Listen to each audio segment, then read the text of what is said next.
So it's end of quarter, it's end of half year, depending on what country you're in, it's end of financial year. I have the privilege of sitting here with Vikas from Sales Xceleration. We're going to have a chat about all things sales and business development.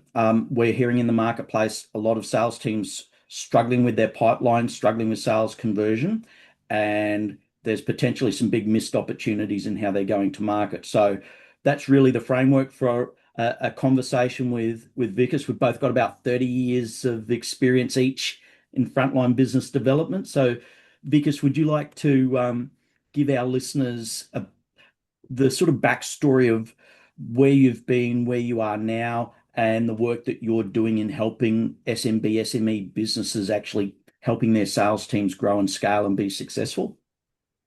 Thank you, Derek. First and foremost, thank you for the opportunity. It's a privilege to be on your channel, your platform, and talking about this stuff because this is I'm very passionate about this stuff. As you said, I've been in various sales roles over 30 years and predominantly I've spent over 30 years in the tech side of things. Of the last 23 years since I've been in Australia, I've built my career around helping channels, build business development engines, do direct sales, help enterprise sales, grow those kind of revenues for small, medium, and some very large organizations that I've worked with over the years. I've been very fortunate that way. I'm very passionate about revenue generation. So there was a massive change that happened last year when I was done working for Muppets, to be honest. So I just couldn't handle substandard or kind of a sales performance that I was experiencing and so forth, where you have a sales team turnover, which is it's just beyond me how some organizations operate. And I thought enough's enough. I can't work with that in that kind of environment, and I quit that and I started my own business. I came across Sales Xceleration, so I started my own business, which is Nexo Dynamics, which is powered by Sales Xceleration. So I use their platform to deliver services. So what I do now is I'm a fractional sales leader.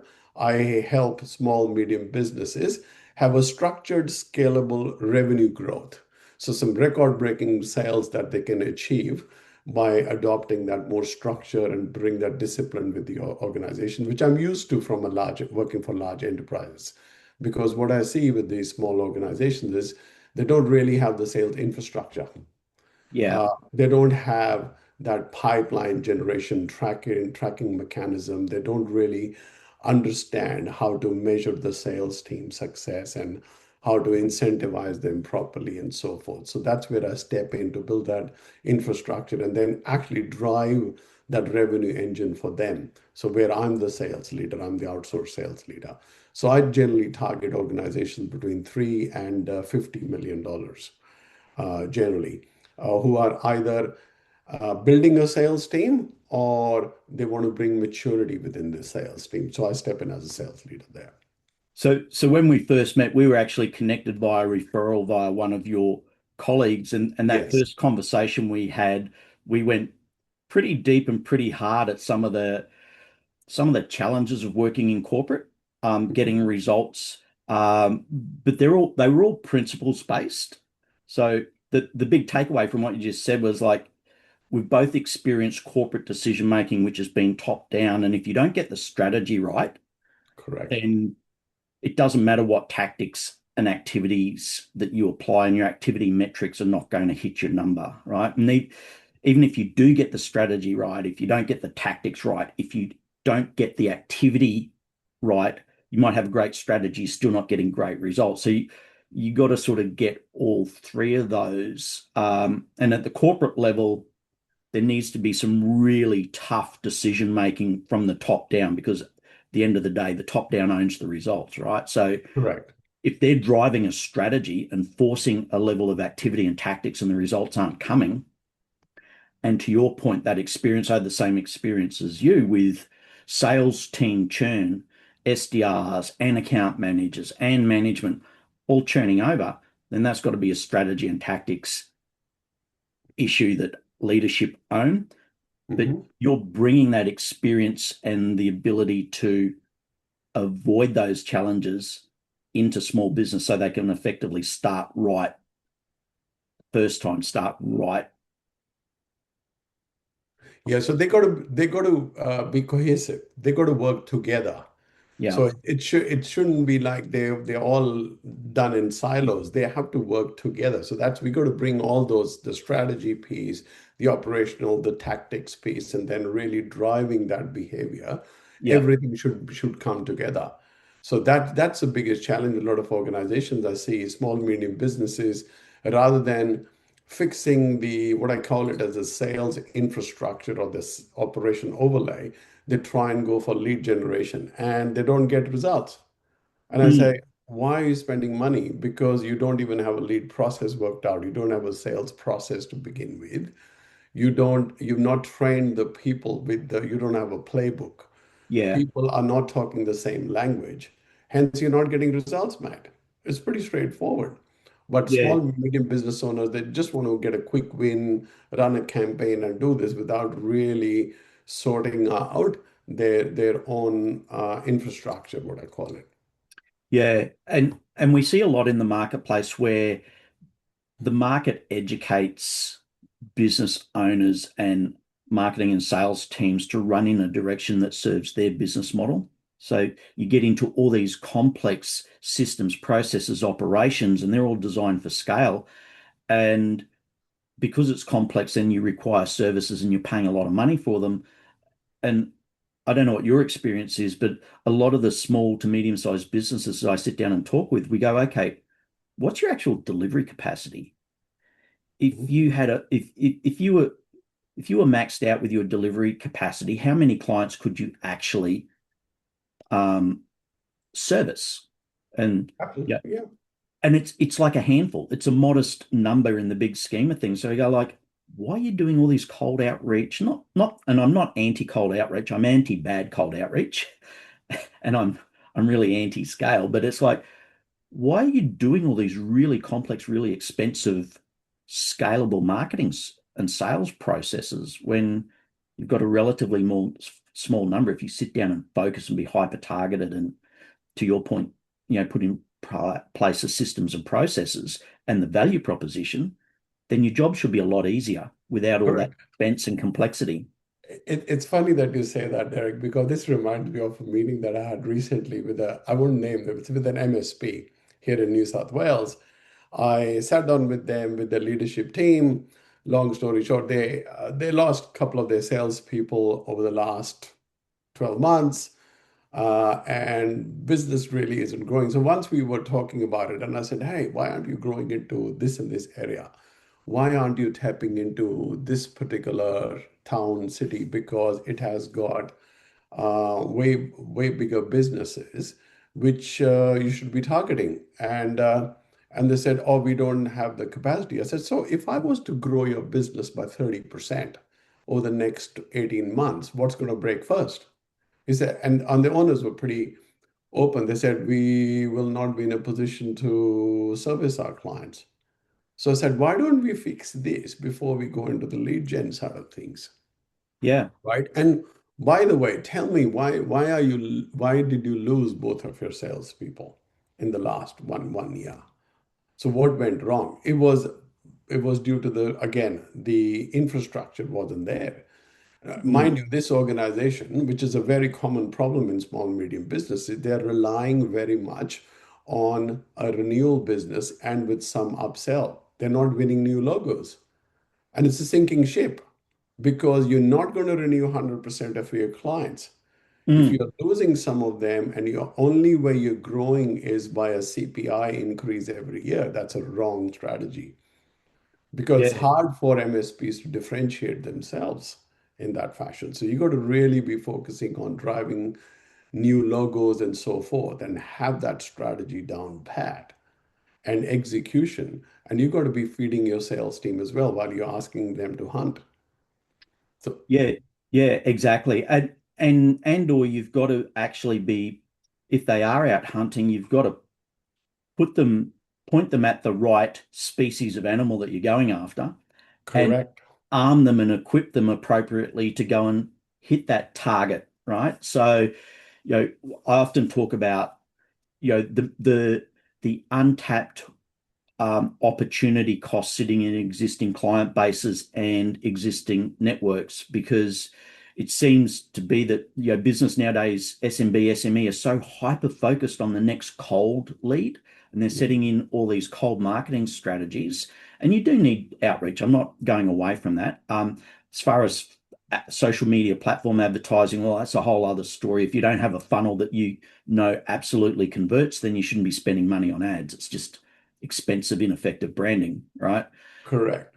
But when we come back to existing clients and who they're connected with, it just seems strange to me that so many businesses are so focused on cold leads, which have a really long conversion time frame, nurture to conversion, at the expense of not actually focusing on their existing customers, who surrounds their existing customers, the vendors, suppliers, advisors that work with their best customers all have a client base that looks exactly like their best customer.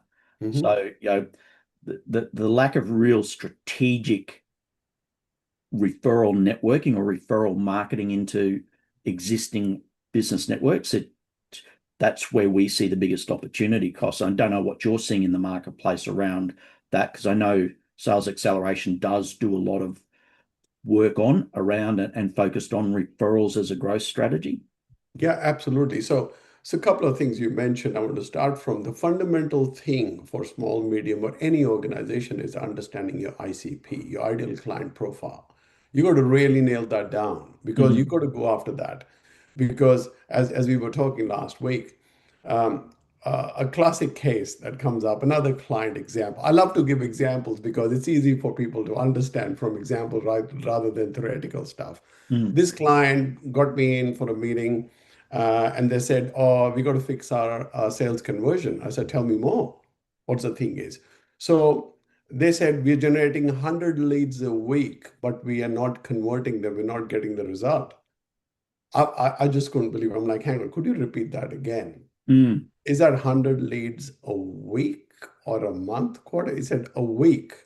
And I'm like, "What are you exactly doing?" Because this is like, I haven't heard any organization generate 100 leads a week and not close revenue. So I delved into more over the next 10 minutes and I said, hang on, why are you investing in these meta leads? Because you told me in the last 10 minutes that your business is more focused on B2B, whereas the marketing that you're doing is B2C. How many of those leads are B2B? And I said, good question. Someone in operations was sitting there and said, do you tell me how many? They said, hardly any. I said, then why are you spending thousands of dollars a month into this? Because you're never going to get the results. I said, then second question is, what happens when a lead comes through? Where does it go?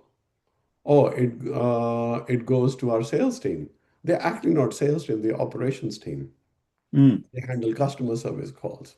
Yeah. So it's a whole process failure in there and this and that. Plus, about 22%, 22, 23%, something like that, vaguely, I remember, of the business came from client referrals.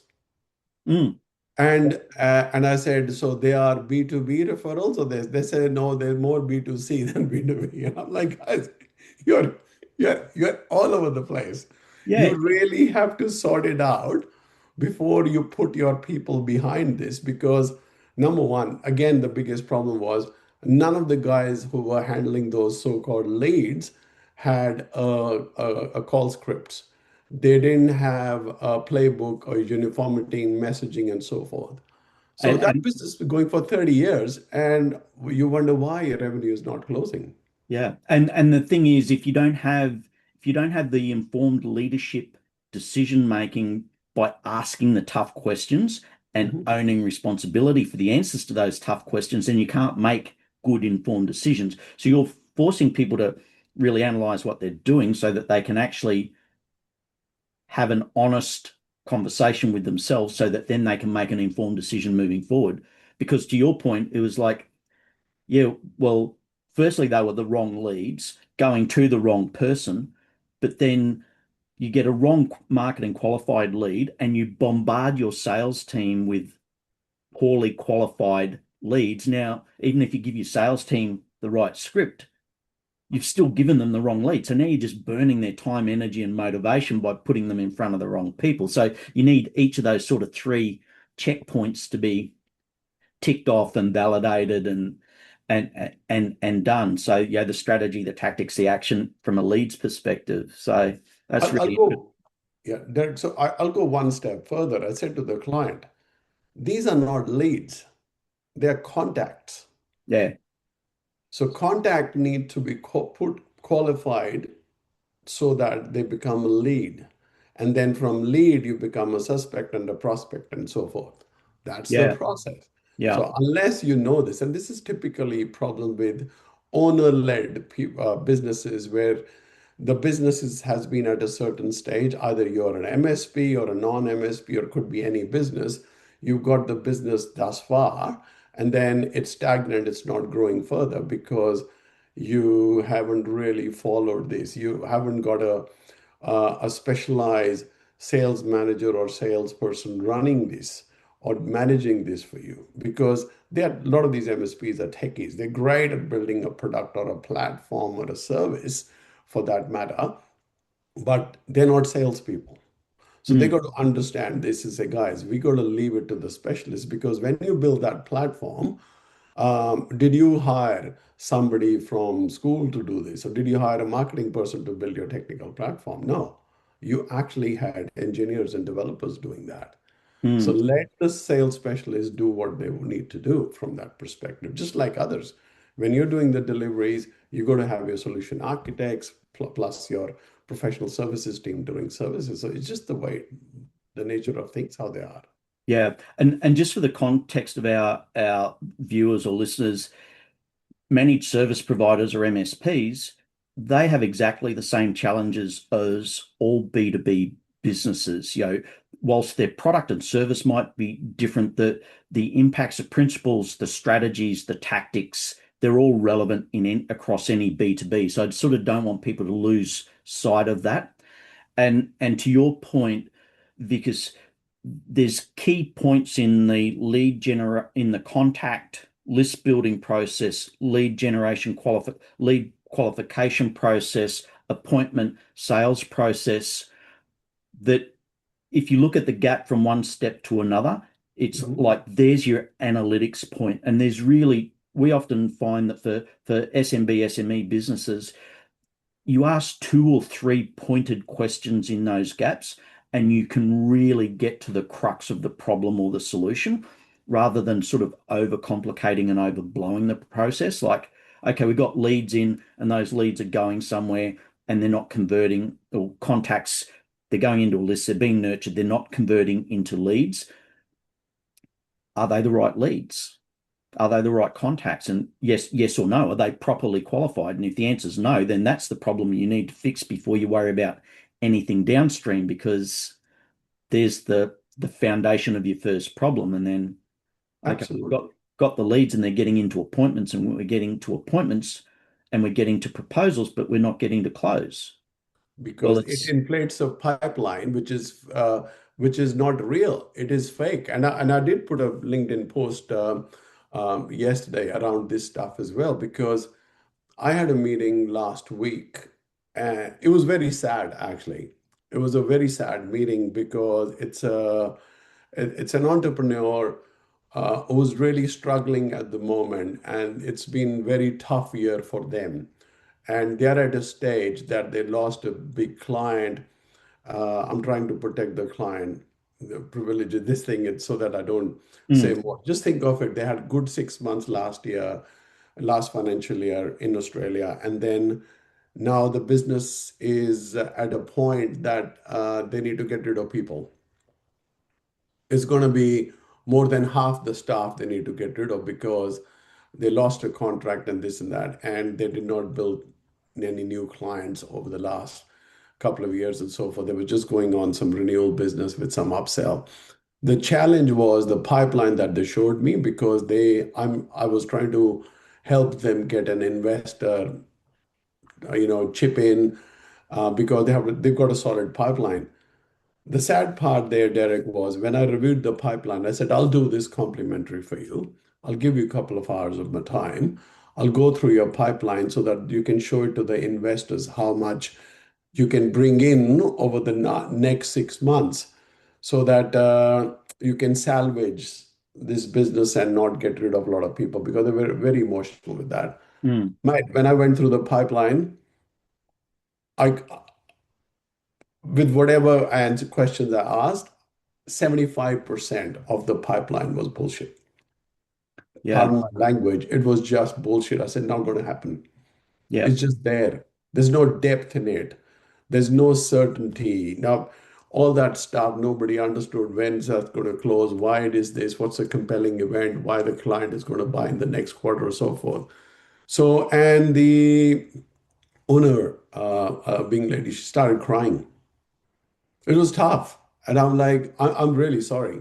It's hard that you will have to make some tough calls over the next month. And you'll have to downsize your organization. Otherwise, you're going to fold. You got Yeah. no time because they opened all the books with me. I'm under NDA. And I Yeah. say, you're going to fold.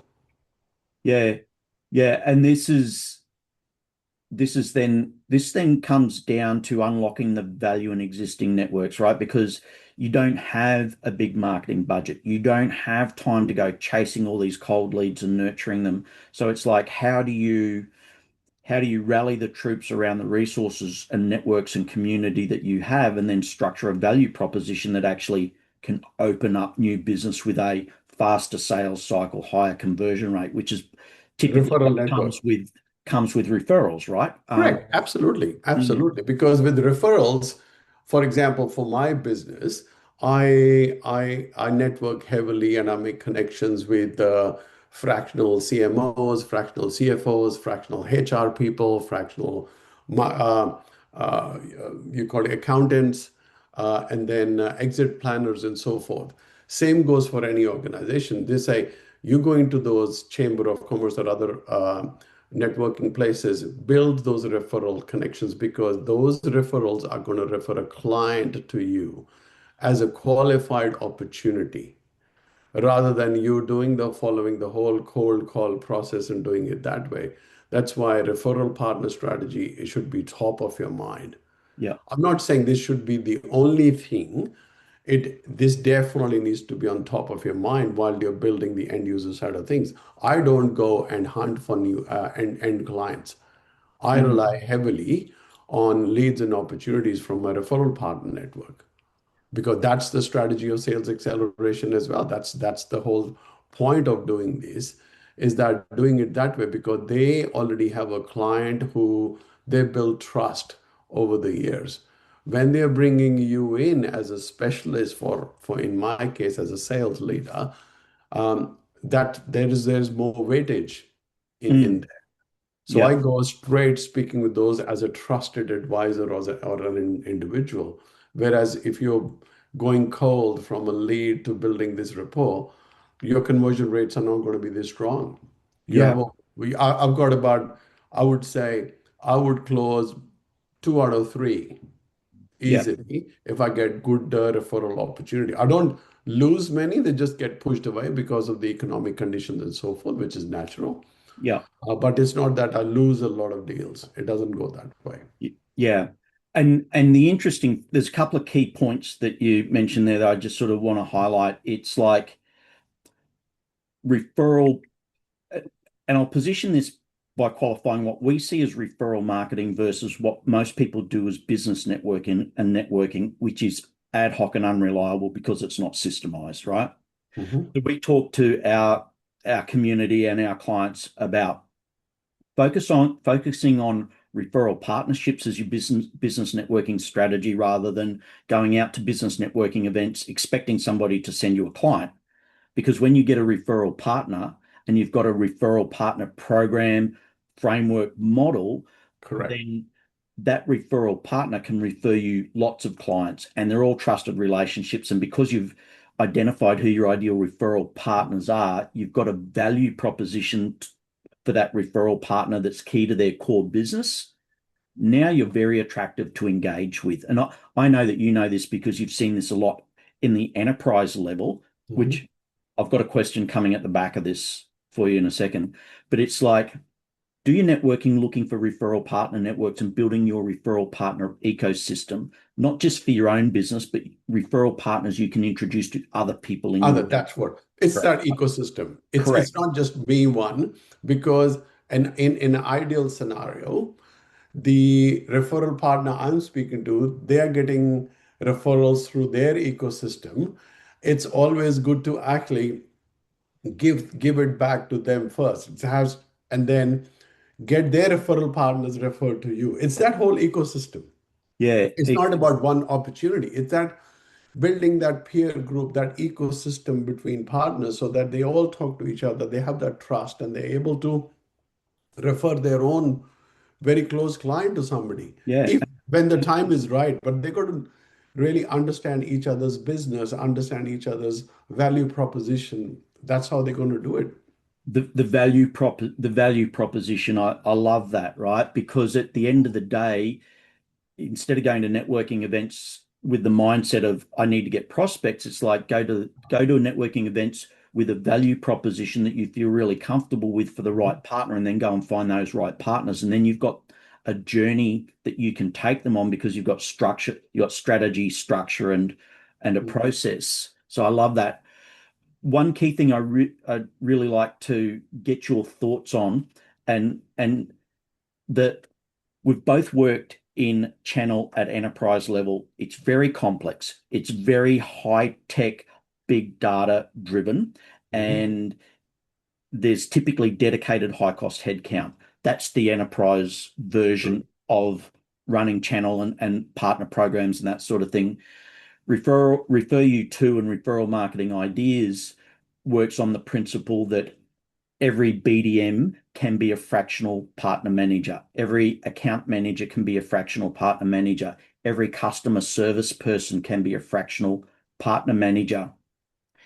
And it can be done very, very quickly with a little bit of mindset and language shift.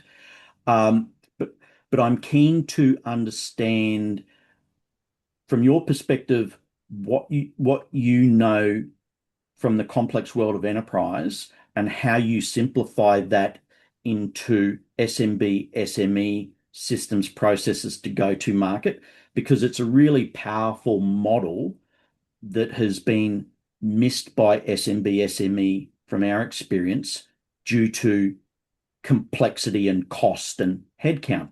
But when they understand they don't need that, they can actually have channel and partner led growth with their existing team. Mhm. It changes everything, right? Absolutely. So I'm keen to understand the parallels, and particularly in adjacent industries, using MSPs as an example, but how are you applying that to other businesses outside of the managed service provider industry as well? Look, the thing is, again, it's a matter of understanding their ICP, their go-to-market, their willingness to expand and try different things, because they're very set in their own ways. When you try and tell them, hey, have you thought of so you going after an end client, your ICP is 50 seats or up to 100 seats, whatever they want to go with. Some are doing 20 seats. And then you go and say, but you got to branch out and think of building a partner network, do it that way, get that revenue stream, which is going to be more consistent, because that's what I've done is build those partner ecosystem. But it's harder for small medium businesses to embrace that idea and actually run with it. I'm seeing this as more challenging, convincing them to change their ways. I'm speaking to an MSP who's been doing this for 35 years. Honestly, this client, I had to walk away. Can't work with them Mm. because they're so much set in their ways. They think what they've been doing has been working well and they don't want to change. And I said, you have a whole partner ecosystem that you can build this way, do it this way. They don't want to change. It's very Well, hard.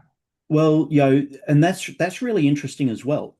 It the mindset change, the cultural change can be hard. The actual activity change doesn't have to be, and it's actually not a big leap, but it does require some of the hardest things for most people to do nowadays, and that is slow down and think deeply instead of just being hyperactive and running all the time.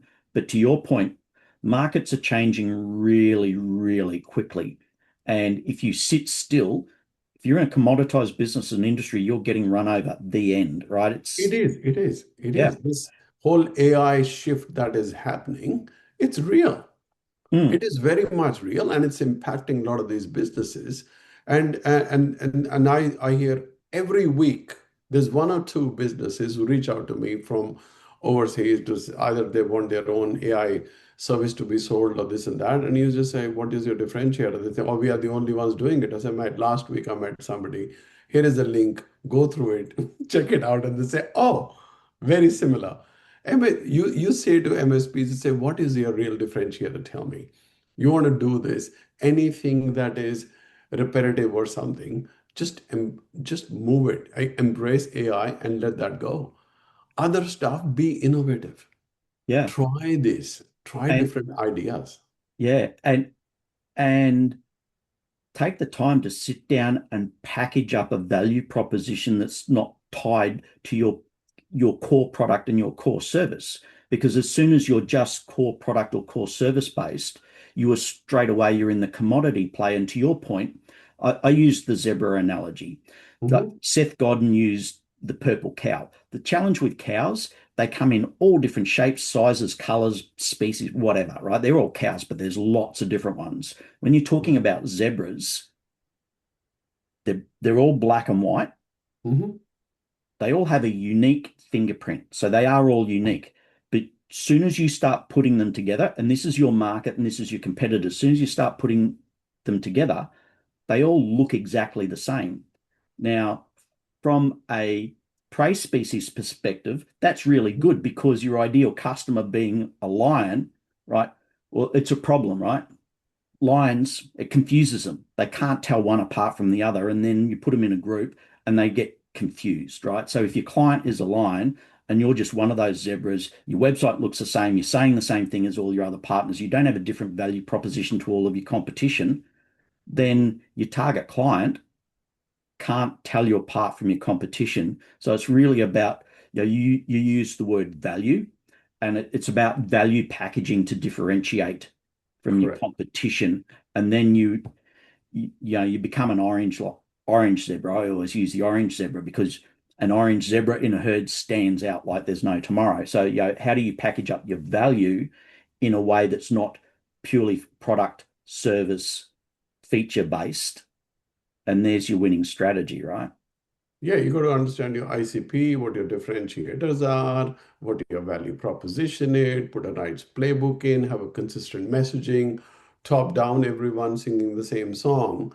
Now, I was sitting down there, there's two co-founders. I asked the same question to both, both were giving different answers. I'm like, there you go. Yeah, there you go. That's the thing.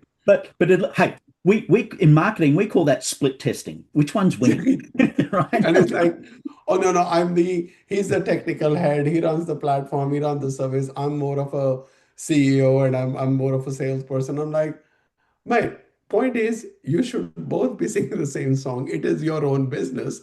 That's why consistency in messaging, that differentiation, but really sit down, have a workshop with them, and then create that playbook and other stuff because that's how you do it. That's how you go to market.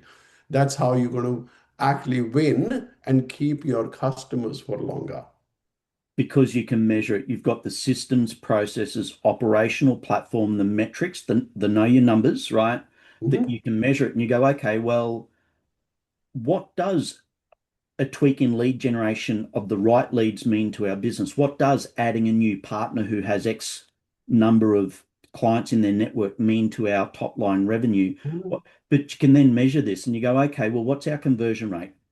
Right. Well, our conversion rate is below industry average or at industry average, or it's shocking, or mhm. because if you're winning, nobody's looking at this. If you're crushing your numbers, nobody's looking at this. But if you're not, it's like, okay, so now you've got these key points where you can sit down and put a microscope on it, Hmm. or magnifying glass, and actually point it to the sun and put some heat on these numbers and go, okay, well, our conversion rate is not great. Right. Well, then let's look at our message. We've got the right leads, we've got the right, we've got the right leads, but we're not converting. Then it's either a message to market, it's a value proposition, or it's a process issue. Only three things, right? You don't need to Yeah. overcomplicate it. There's typically only three big questions to ask whenever anything's breaking down. What are the three big questions that nobody wants to hear the answer to? And then go and fix it. Yeah, and the thing is, and then again, I'll mention about the MSP. They are tech geniuses, right? Who build those businesses, platforms, services over the years. There's a very simple question with one of the other ones that I met, and I said, they said, oh, we are in shits at the moment, Vikas, and that's why we need your help. I'm like, why? Oh, we lost $24,000 of MRR, a monthly recurring revenue, between three clients that were some of our top ones, and now we are struggling. And I said, oh, so how many new clients did you acquire last year? Both co-founders sitting, and they said, two, or was it three? I said, what was the GP per month that you were getting, or MRR? And they said, oh, they were small, like 2 grand. I said, mate, you acquired three clients who were giving you $1,500 to $2,000 a month, and you lost the biggies, $24,000 a month. I said, how often were you doing QBRs or monthly meetings with them? Oh, no. We had a BDM, it wasn't great. I'm like, hang on, you got to filter out your marquee clients. How many of your clients are over 10 grand MRR or 5 grand, whatever your metrics are? I don't know their numbers. I Mm, didn't see all their customer metrics. I said, you got to, you both should be in front of your marquee clients every month. yeah, And your other team, then you apply 80/20 rule, and then those guys should have a QBR with those kind of some of the top clients, and rest the tail be there. And the biggest problem was there's like 20 clients on the books, which is a lot out of the others, which I figured out, who are a long tail. And just because they're emotional, they were some of the first clients that they signed up 15 years ago, 18 years ago when they started the business. And I said, I'll tell you, these guys would be calling your help desk the most. He said, how did you know? And I said, yeah, I know this. I do this for a living. I've yeah, done this all my life. yeah, And and they are your lowest net worth clients who are hitting your support line more, and you're not spending time with marquee clients. Go figure. yeah, Why are we having this conversation today? yeah. And to your point, get your BDMs and your account managers in front of your clients on a regular, consistent basis, and make sure that they're asking two questions in every one of those meetings, because asking those simple two questions is Mhm. going to lead to referrals. The end. And it's like it's low pressure, and it's just like, okay, BDMs, you want them accountable to building sales pipeline, give them Mhm. the right questions, make sure that there's a trigger point in every conversational touch point, whether it's a first meeting, you know, a discovery call, a sales call, or a customer service call. Mhm. Understand where the natural triggering points in those contact points are to ask these two questions, and then just watch your sales pipeline and your qualified lead generation, sales qualified lead gen go through the Mhm. roof. Yeah, I mean, this is something I learned a few months ago, and I use this quite a bit during my referral partner meetings. First thing, you just go like this: we're having a chat and saying, "Hey, Derek, tell me who do I know, or who should I know? That you know from your own base." It's like, hey, tell me, who do you know that I should know? And then you go, okay, what is the most important thing that I should know about you or about your business? Tell me. Then they talk about their value proposition, the referral partner. They said, oh, let me tell you what I do. And this is why I do this. You Yeah. always make it about them. Then the referral partner opens up. And then you ask that next question and said, okay, who Yeah. do you know that I should know? Yeah. Well, exactly. And there's a little bit of reverse engineering. We may well be saying exactly the same thing. But it's like, yeah, existing clients. I think I know who's an ideal client for you, but just tell me, reinforce that for me again. And Mhm. do you work with referral partners? Who's a good referral partner for you? They're either going to go yes or no, and they're going to go, oh, this is a good referral partner. Let me think about who in my network I can introduce you to. And if you stop there, typically they will then ask you exactly the same question, like who's a good referral partner for you? So if you structure the conversation right, you don't even need to ask for referrals. They just offer to give them to you. Yeah, it's like let me connect you with my referral partners. Like I speak to fractional CIOs or a CTO. Hey, there's someone I met recently. I think that'll be a good one for you. I connected recently somebody just out of the blue I met, and they really connected well. My referral partner who deals with high net worth individuals for because they're the finance broker and do all that finance planning, and they got a really good client out of that. I'm like, hey. There you go. I think this referral partner of mine will be good for you. So it Yeah. wasn't a client introduction. It's like referral partner to referral partner. They clicked and they give them a client, a good high net worth individual. I think we should leave people hanging there because that's just triggered four things that I want to talk to you about. And I know that you've got to go because you've got Yeah. another back-to-back meeting. So I really want to have a chat to you at another time around referral partner identification, categorizing different partner engagements, because from our perspective, we see referral partners, we Mhm. see growth partners, we Yeah. see implementation partners, and affiliate partners, essentially, if we're putting them into four broad buckets, and they all have a different strategy of engagement. But one of the things I think a lot of SMB, SME business owners and sales teams miss is this building a strategic partner network around you with both upstream and downstream partner Downstream. value, right? And I think your knowledge and expertise in that space from a technology perspective, we Mhm. can chat about it both from an MSP perspective, but I really want to dig into the adjacent industry perspective because I Sure. think the MSPs kind of at the top end of town, they sort of get it right. Correct. That's Mid-market, right. they kind of get it right. Bottom end of the market, it's they don't get it right if they're doing it at all, right? And I think that's a big missed opportunity. But in the adjacent business, like outside of MSPs, Mhm. it's just not on SMEs radar in the B2B space. And it's just blows my mind. So I think there could be a lot of value for those business founder-led small sales, medium-sized sales teams to get your perspective from a technology industry, how it would be then applied to adjacent industries. So if that's a conversation you're up for, I'd love to sort of go deep on that at another time. Absolutely, Derek. Love to do that because the thing is, the challenges which technology service providers or MSPs have, any other business, fundamental thing is either you have a sales team or you're building up a sales team. The challenges are going to be exactly the same. The process is exactly going to be the same. Nothing changes. Your ICP may be different, but the process is fundamentally the same. Once you know your ICP, you got to figure out your outreach, you got to look at your partner ecosystem, growth, referral partner strategy, and all that stuff. And then you go to market from an end client acquisition perspective. And then from an account management perspective, how do you keep it? And then how do you nurture, grow the sales team and grow your client base? That process is the same. It's industry agnostic.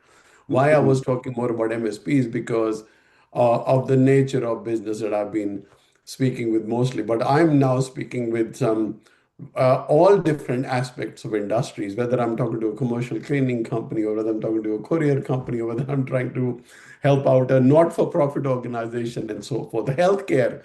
And mostly these days for last, I would say couple of months is upcoming AI startups or services, AI companies and so forth that I'm engaged with. But its challenges are exactly the same.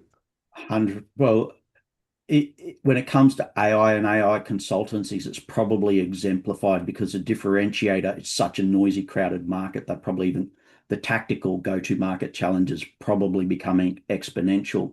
But to your point, you're right. Principles and strategies are human nature based and they're transferable. And that's what I love about your knowledge base being a transferable skill into your enterprise knowledge base being a transferable skill into SMB, SME. You've just got to change the tactical application to suit the business size. Yeah, so much we could unpack. Let's leave it there. We'll definitely go deeper on some of this at another time. Look forward to having that conversation. So thanks, mate. How can people get in touch with you? I will obviously, wherever we're publishing this video, I'll put your LinkedIn profile in, but is there any other way that you would like people to reach out to you? Well, they can reach out to me via LinkedIn or my email address is vuberoy, Vuberoy at salesxceleration.com, sales xceleration.com. But thank you so much for the opportunity. Great talking to you Look again. forward to having more conversations like this, mate. Love it. Cheers. All right, mate. Cheers. Thank you. See you.